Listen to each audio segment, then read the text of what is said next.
All right, so we've been talking about soul care and how important it is and how easy it is to neglect. And we've had some great guests telling us how they've been caring for their souls during this time of COVID-19, gone back and forth about how ubiquitous and even misused the word soul is. One of the things we talked about, all the ways that it's used, we forgot a couple of big ones. Pixar is coming out with a new animated film called Soul. And then there's people's all-time favorite fantasy that I've tried very hard to demolish and dismantle in my preaching, and that is the whole soulmate craze. And because a soulmate is not someone that you somehow discover in a world of 7 billion people. You're on this search for the one person. There's only one that could ever possibly make you happy, and you discover them. And then the other side is, if you're unhappy, it's because they're not your soulmate. But a soulmate is not something you discover. It's something that you become, which, as always, puts the onus back where it should be, on ourselves, Right. Our attitudes, our actions. And so we've had a few days off in between filming these episodes, and still discovered that this idea of our souls is still pretty deep. And so anything that you yourself, what have you come across now that this is on your radar screen? All right, well, George Lucas, you might have heard of him. There's a guy who inspired him, and his name's Joseph Campbell. Maybe you've never heard of him, but he is an author, and he kind of goes into human mythology, right? So that's kind of his shtick, and he's done a lot of work on it. But this Campbell is very condescending and very patronizing to Christianity, to Judaism. But he did say something that I thought was very interesting, and he talks about how people should just sit down before they start their day. Think about their day, imagine their day, and just be silent and be alone with themselves. And I was thinking, well, that sounds like a Christian discipline that we do most every day. But it's kind of funny how people look at that and they incorporate it in different ways, but they incorporate it nonetheless. Yeah, I totally agree. It's called starting your morning with prayer. Right. And setting your mind on things that are above. One of my favorite quotes that I came across this week in light of that is Mark Twain. And so a lot of good quotes attributed to Mark Twain. But he said, the worst loneliness is not to be comfortable with yourself. Right. Some people, if they just are alone with just themselves, don't do well. And so I'm not advocating people becoming loners or living a life of a recluse, because that is the polar opposite of a healthy Christian life. But it does speak to the overall place that soul care plays in each of our lives. Right. Revelation 3:20, you were talking about it the other day, says, "Look, I stand at the door and knock. If you hear my voice and open the door, I will come in and I will share a meal together as friends." So it's like God, at the end of the day, in the Bible, is saying this is what it's all about. It's about friendship. It's about connection. It's about sharing food, replenishing yourself with Jesus, right? Just being with him and replenishing yourself. I think it's simple, but that's the key. Yeah. So I like the idea that we're doing this podcast at my dining room table. Right. And like I said earlier, It's the way it's set up. It's almost in the center, and it is the magnet that draws people, and that Christ used that in relation to our souls, I think, is very, very encouraging. Now, I know that you are an American sports fan, and so this may not be your forte, but let me remind you that this year, the 2020 version of the Tour de France begins this month, August 29th through September 20th. I'm sure you had that Circled, yeah, on your calendar is a big thing. But you got to give props that this is the longest and hardest endurance event in the world, where they race over 2,156 miles over a 21-day period. And the only reason I bring this up in relation to our conversation is that the one area of sports medicine, which is a growing field today, athletes are trying to function at their optimal performance. The one growing area of sports medicine where they're still making real discoveries all has to do with the realm of recovery. In other words, it's not just how to build bigger quads. It's in the Tour de France, it's about recovery. The whole science of how do you flush the lactate acid that has built up in your body, how do you maintain proper nutrition, and then how do you rebuild and replenish your body to get up the next day and do it all over again.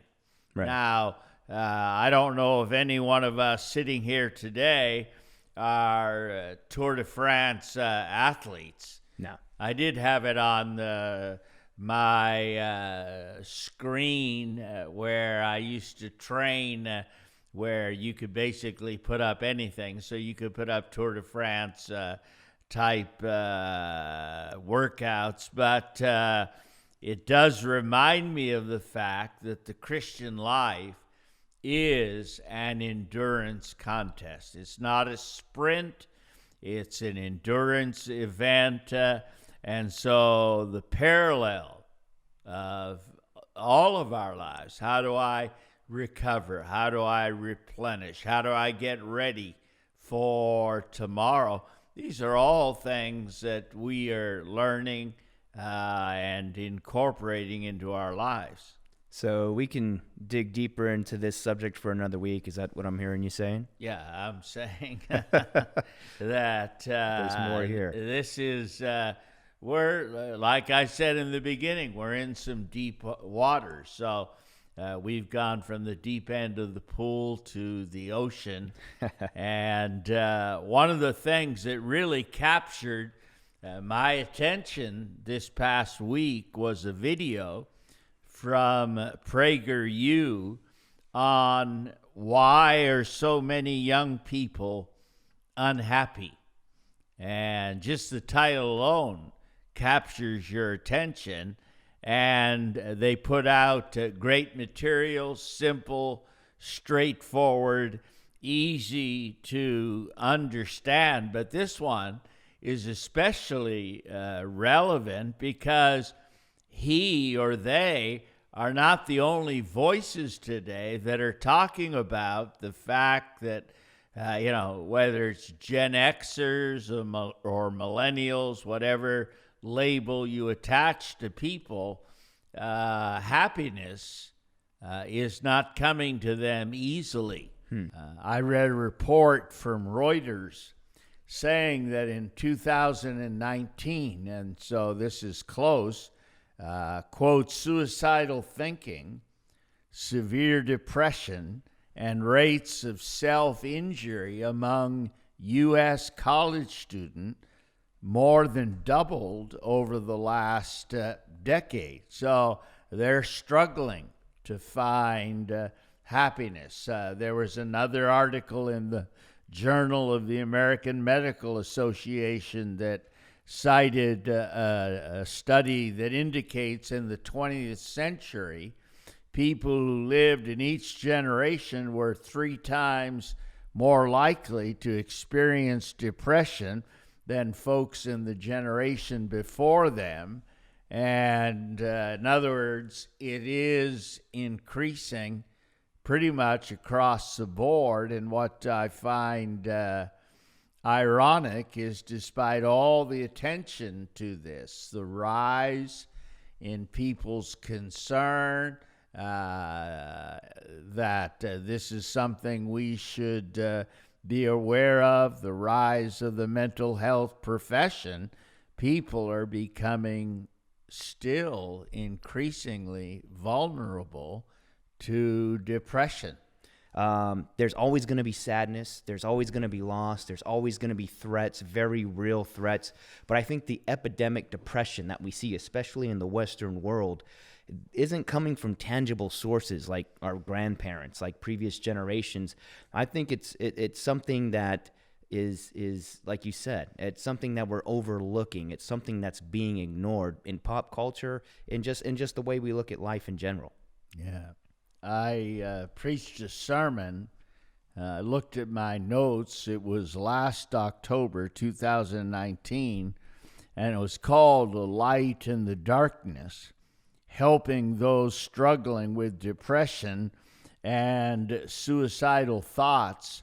And I began that message quoting Jeremiah Johnston, who is the head of a group called the Christian Thinkers Society, where he posed on his radio program the question, what is the most important apologetics question of our time? So apologetics is talking about a reasoned argument. Right. And he went on to say that the number one question that they receive revolves around the struggle with mental illness, either personally or through a connection with a loved one.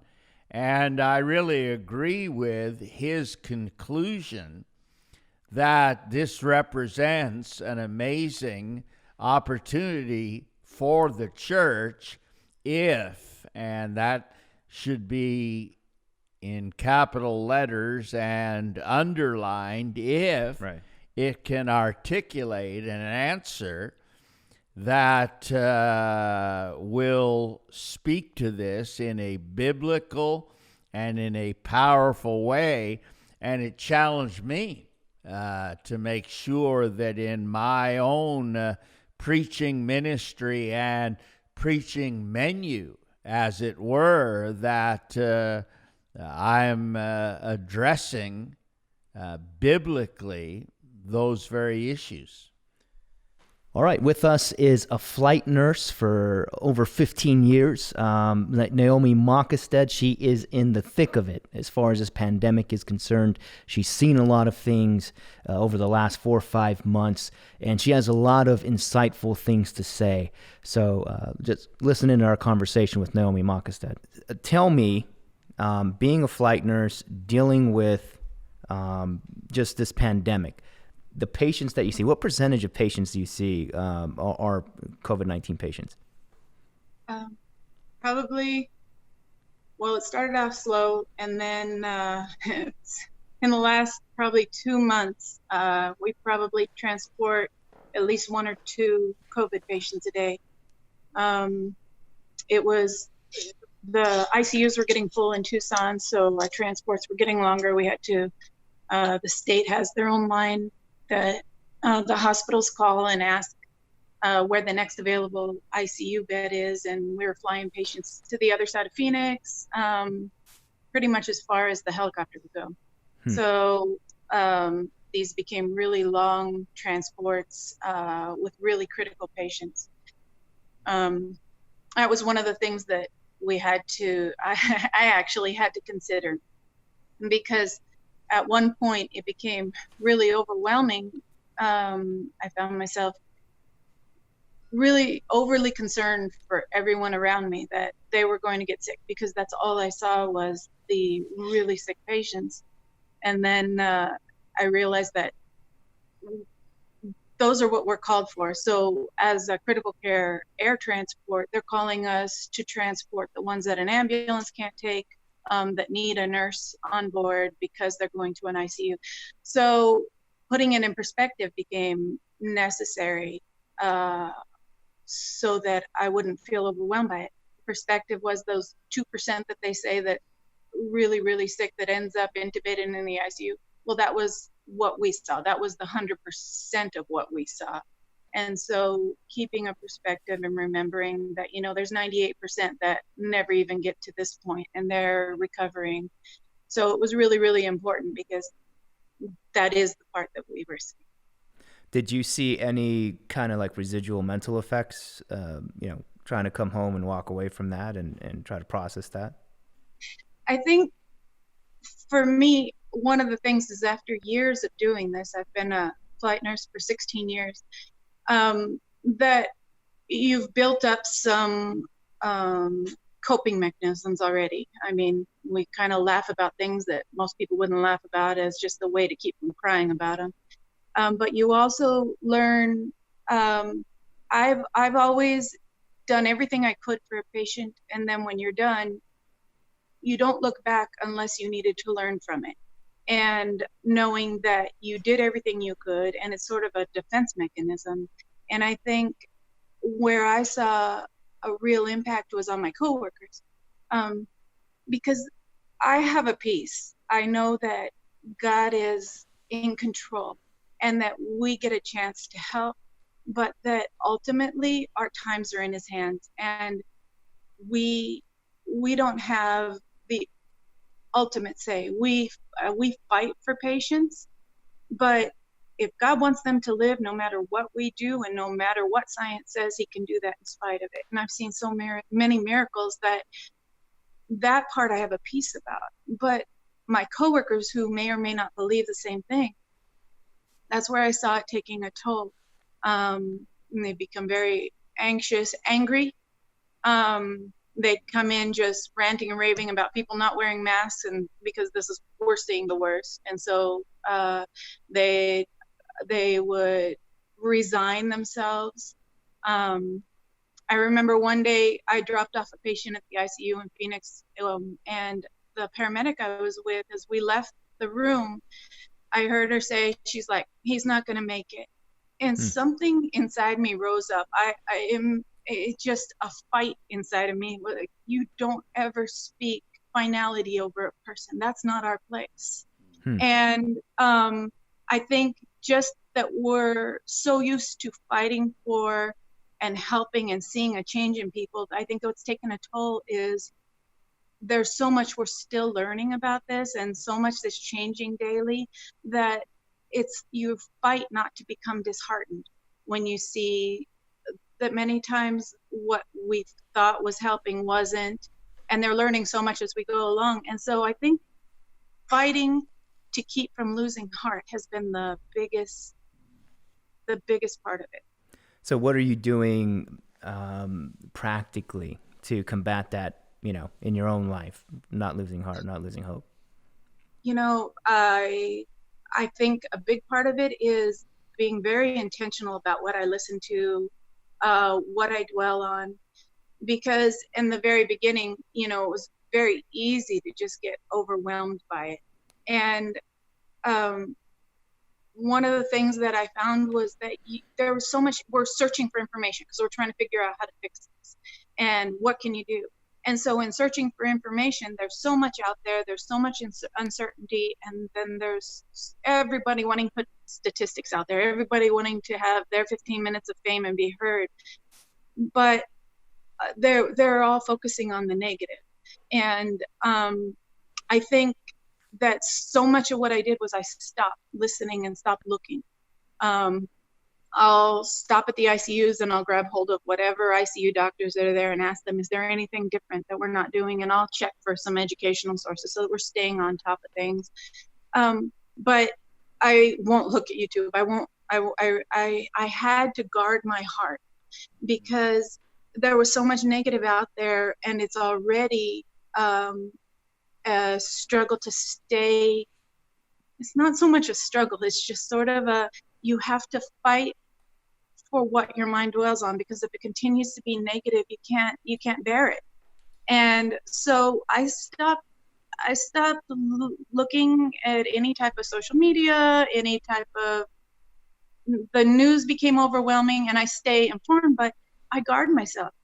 There's only so much. I just need to know what's going on, and then I take it to God because he's the only one who ultimately has the ultimate say, and he's still in control. And I think, I hang on to what I know of him, and I know he's a good God. I know he has not lost control, and I know that he's ultimately able to do above anything that we can. And I think that is what gives you peace when you have no answers.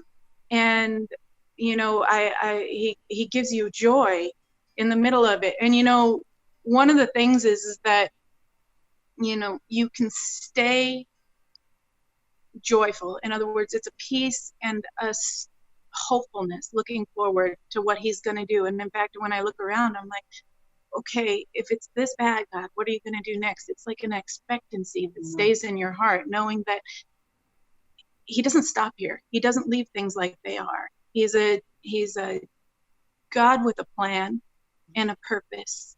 And we may not have all the answers, but I know there's something around the corner. I have hope, and I refuse to let go of hope, because this is out of our control. But that's not necessarily a bad thing, because we know someone who is in control. And honestly, I think that's one of the biggest struggles for people, is that they're so used to being in control of so much, and there's so much we know and so much we're able to do. But God shakes things up, because he's able to do so much more than we can even think or ask, and he's still got this.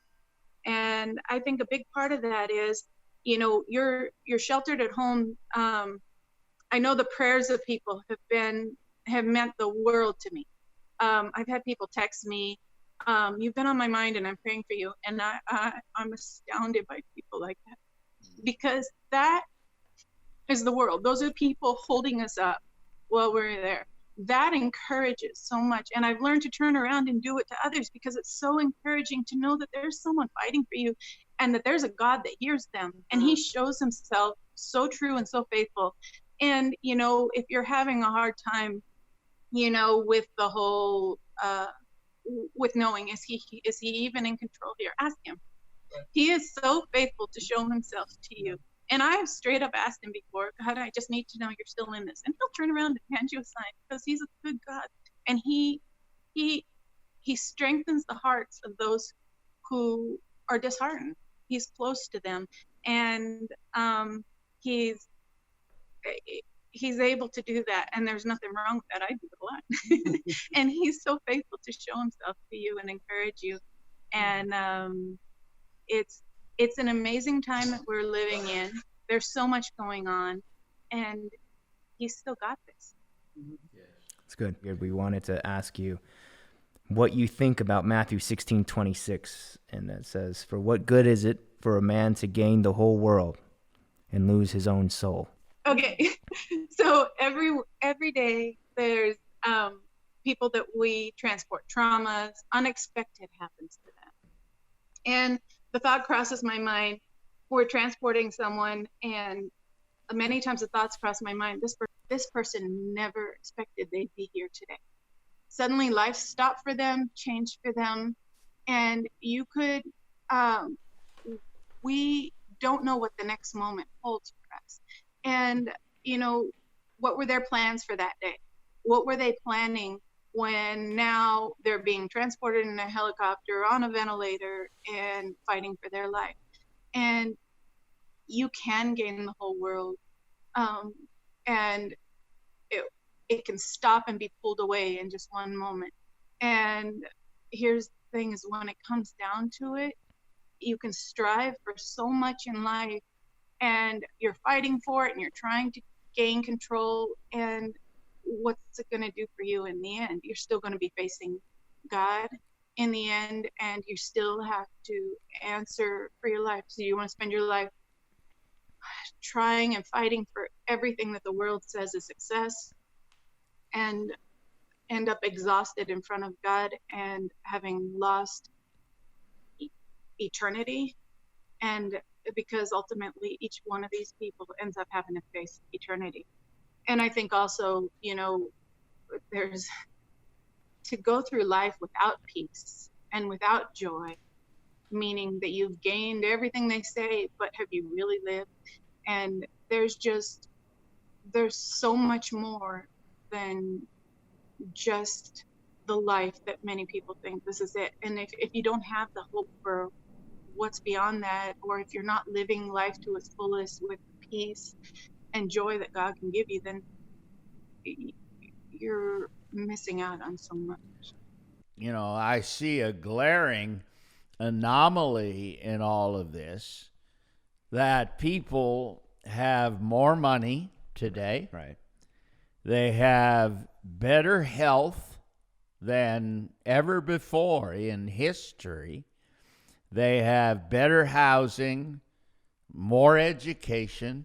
They live longer than at any time in human history, but people, especially the young, are unhappier than at any time since data about these things started being collected. And so it causes us to have to stop, pause, and ask the question, why? Why is this happening? So I worked with a woman whose son was at Kansas, going to Kansas in Lawrence, and he was a freshman in college, very smart. This kid was brilliant, middle class, both of his parents very successful, but he was depressed, he was suicidal, and she, was talking about it. She's like, I can't figure it out. I don't understand, what's wrong in this situation. So you got to conclude that there's something more, like we're talking about. There's something more. People are overlooking an aspect of their life where you, like you said, you have everything. You have health, you have wealth, you have friendships, you have education. All the boxes are checked, yet we're still lonely. Yeah, and people are talking about it more than ever before. And I really believe, just like he said, this is a great opportunity for the church if we can articulate a powerful biblical answer and response. And I was thinking about this verse. What do you benefit if you gain the whole world but lose your own soul? Is one of the problems. I've been guilty of this myself, but is we think of that verse as if Jesus was just talking about people going to hell. Right. That we think he's saying that in the long run, if all you do is acquire money, a lot of money, have a lot of sex and other sensual pleasures, the list is endless, that we are going to end up going to hell. But in one of the books I read, John Ortberg talked about the importance of the soul, and he refers to that verse that Jesus is not just talking about a destination. When he said, you're going to lose your own soul, that's not just a destination. That's an actual diagnosis of what's happening in people's lives. And that began to fascinate me, that people's problems is they are living with lost souls. That's a condition that Jesus talked about, where the will, the mind, the emotions, and the body are disconnected from and end up becoming disintegrated from God and living in ways that are contrary to how God made life to work and how the universe is supposed to run. Jesus isn't speaking about eternity. He's talking to people about what it means and what's going to be involved in following him. And it's in that setting that he uses that statement that if you gain the whole world but lose your own soul, then you've bargained for the wrong things. And it connects us to the things that matter most. And so we were trying to pull that verse apart and look at it from different angles. You were telling me an interesting application there, revolving around the original words, suke for soul and cosmos for the world. Right. So, I mean, you could even look at it as suke versus cosmos. Matthew 16:26, that's the scripture we're looking at, but you can go back to Genesis 1:14-15, Genesis 2:7. So God speaks the universe, the planets, our planet, into existence. That maybe not in exactly that order, but he breathes them, he speaks them into existence, and then later on he creates man with his hands and then breathes into him, and he becomes a living soul, so a living suke. But 2 Peter 3:12 tells us that the cosmos, the world, is finite. It will end in a fervent heat, right? So we know that the cosmos will end, but we also know that the human soul is infinite, that it will live on forever. So the question is, which is greater? Which is worth more? The finite cosmos, the finite world, or the infinite suke? So think about it this way. If you were to gain the whole world but lose your soul, you couldn't give the world back in return for your soul, because the world isn't worth as much as the human soul, because the world ends, but the soul never does. So that's I believe the crux of that scripture is Jesus is saying you've given away something far more valuable than what you're getting. Yeah, and coming into contact and people realizing that is so very important. I was listening to the presentation that I mentioned from Dennis Prager, where he said the bottom line for young people's unhappiness today came back to a loss of values and meaning. And so it struck me, because if we're going to answer this, address this, help people, it's not complicated. You know, we love to make things so complex, complicated. It is much more simple. And so you can have all of these things. You can game the whole world, but if you don't have any values and you don't have any meaning that is greater than all of those things, the human soul cannot thrive, it can't flourish without that. 2016, there was a study published in the Journal of American Medical Association, JAMA. Everybody's favorite acronym. Yeah, everybody's favorite publication. Can't wait till it's released. Right. Yeah, you can't wait till it comes in the mail. So American women who attend a religious service at least once a week were 5 times less likely to commit suicide. I don't know how you set up that study, but that's what they came up with. So I'm sure like these services weren't super stellar, audio Xanax, but I'm guessing human interaction, communion with God, at least according to this study, can cut your manic depression by 80%. Now it's cut mine by 100%, but I'm going to go at millennials right now, come home, welcome back. Being around other people in person seems to be good because, science, right? Depression and isolation create a spiral effect. If you're isolating yourself, your depression will grow. Your depression will lead to more isolation, and there you go. So, I mean, it's simple stuff, but it's pertinent. It's true. Yeah, and it all comes back to our souls. And I think, I don't know, just like you said, how they arranged that study, but just going to a religious service, Right, which is another way of saying people are taking care of or paying attention to their souls, has a huge impact. right. Prager's conclusion says a lot. He said, quote, "Young people have been told God is nonsense. Their country is essentially evil. Their past is deplorable. Their future is bleak. And marriage and children are not important." And so he summed it all up and said, why are so many young people depressed, unhappy, and angry?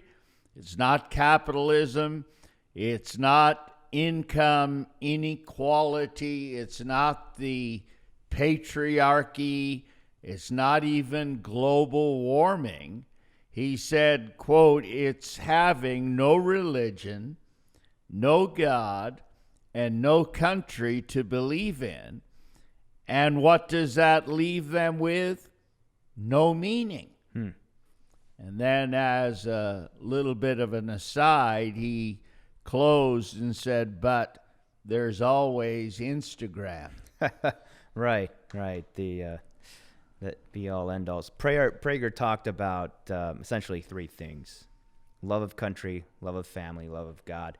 So for the record, I'm for all three. The first two, though, I would say are analgesics. Now, an analgesic is a painkiller that actually, it could be like the menthol rub that you use. And what that does is it confuses your nerve endings. Your nerves can only send back one signal at a time. So, hey, menthol, no pain. Pain's still there, but it's menthol.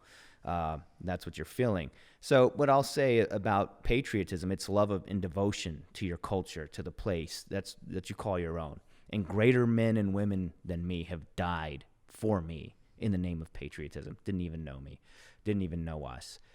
Patriotism is a beautiful thing. Family, God created us for family. And I think that's why a lot of people are taking aim at American values, because American values were created around the nuclear family, a father, a mother, and the children. That's what our whole real estate market's based off of. So God created us for this. I mean, the first time I held each of my children, I felt that bond individually. I read a story when I worked at the VA about a man who was in World War II. He lied about his age. He was 17. He went to the Japanese theater, fought in the war. War was over. He comes home. Here comes the baby boom. Started his family, worked his job, had his career, raised his kids. Kids are out of the house. 65 years old, he retires. But at that point, just right after his retirement, the nightmares started. The insomnia started, depression. And he said that his dreams were super vivid. They were actual real memories. He said people don't die like they die in the movies. He talked about seeing his comrades hanging out of trees and just the weird, bizarre positions that he would see as he would come in off the beach. And he said it was driving him crazy. And the thing is because there was nothing there to distract him anymore. The things inside of his soul that he suppressed came back. So Prager talks about the love of God. And all I can say is if there is no God, the mental abyss awaits, right? There is no author of light, so all we have is darkness. And I guess pandemic depression begins to make sense after that, because there's nothing to dull the pain anymore once you get past all these portions of your life, and then you're left by yourself. Yeah. All you have left is the darkness. All the mantras: fulfill yourself, believe in yourself, express yourself, be yourself, and of course, love yourself. This irony exists that the more obsessed we are with ourselves, the more we end up neglecting our souls, and the less happy we become. Wow. So you've talked about this before, the idea of self being a non-load-bearing wall. Well, it might be pretty, might stand out, but it doesn't bear any weight in the overall structure, right? It's just there for decoration. Self stands alone.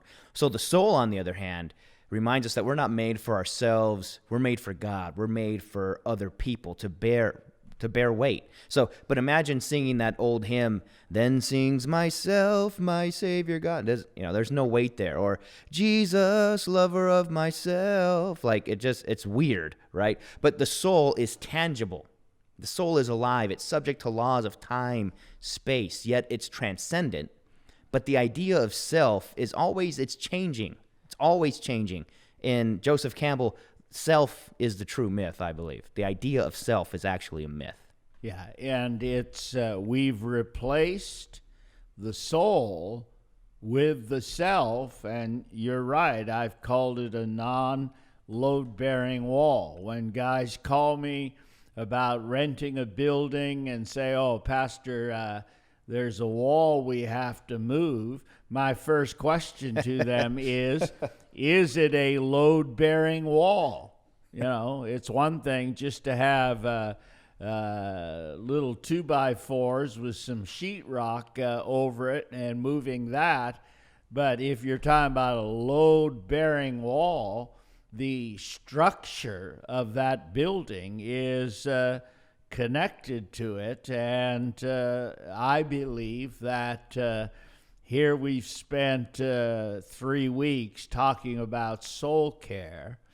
The idea, the myth of self, all of that you said is absolutely true. But what's going to carry weight in our lives is going to be our soul. Right. See, this is why you can find people who outwardly everything is wrong, but inwardly everything is right. That's what the song, "Is It Well?" is all about. It's talking about how that, and if you research the story, his name was Horatio Spafford, who wrote that. Right. He wrote that after he lost his 4 daughters at sea in an ocean liner accident. And so maybe it would be a good idea to conclude these episodes with a story. So if you'll let me, this is Pastor Warner's story time. And it's all about the keeper of the stream. If I may just interject, there's always the practical application crowd. They want the 5 steps or whatever. All I'm saying, listen up, guys. Listen to this story. Your practical application is inside this story. Yeah. Right. Time in. And so this was a town high up in the Alps, and it was filled with all kinds of beautiful streams, and these streams were fed by the earth, and they were very, very deep, and the water in these streams was crystal clear. And so children would play, children would laugh in and around these streams. Swans and geese would swim there. You could see the rocks and the sand, all the things related to this stream. You could see the rainbow trout swimming there. So high up in these hills is an old man whose life purpose is he was the keeper of the stream. And the way the legend goes is he had been hired a long, long time ago for this purpose.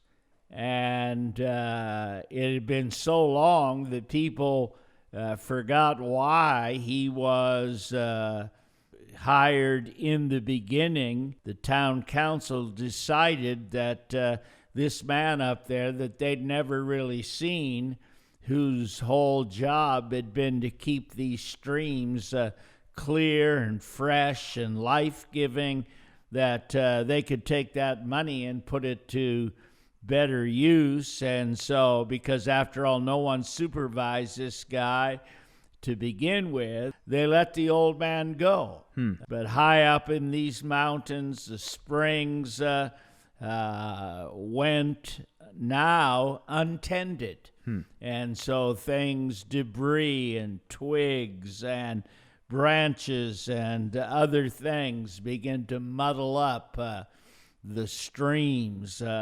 It talked about how that mud and silt compacted the creek bed, and then there was waste from some of the surrounding farms that made its way into the stream. And so instead of these crystal clear waters, you had these sometimes stagnant bogs. And at first, no one noticed. No one paid any attention.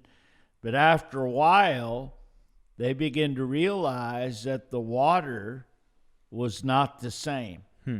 It began to look brackish.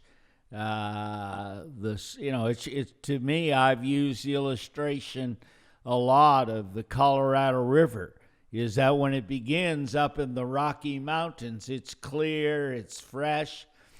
According to Coors beer, that's the only kind of water that you want to make beer from. But by the time the Colorado River reaches Yuma, Arizona, it's dirty, it is unappealing, it is anything but life-giving. And so this is what happened to that stream. No one was keeping it clean any longer.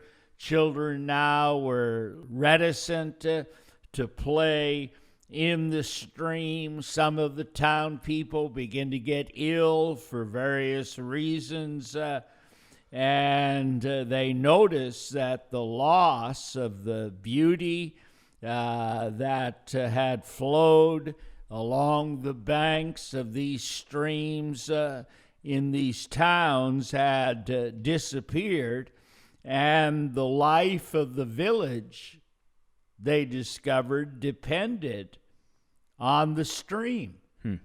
And the life of the stream depended on the keeper of the stream. And so in this story, the city council repented. That's why it's legend, because I haven't heard of too many government groups repenting. But they reconvened, and they found the money necessary. The old man was rehired, and after another period of time, these streams were now cleaned. The stream was pure. Children played on the banks of this stream. Illness was replaced by health. The swans came back, and the village began to be revived. And so the moral of that story, and a good way to sum up these last 3 episodes, is in that story, the life of the village depends upon the health of the stream, and application, applying it to our lives. The stream is your soul. Right.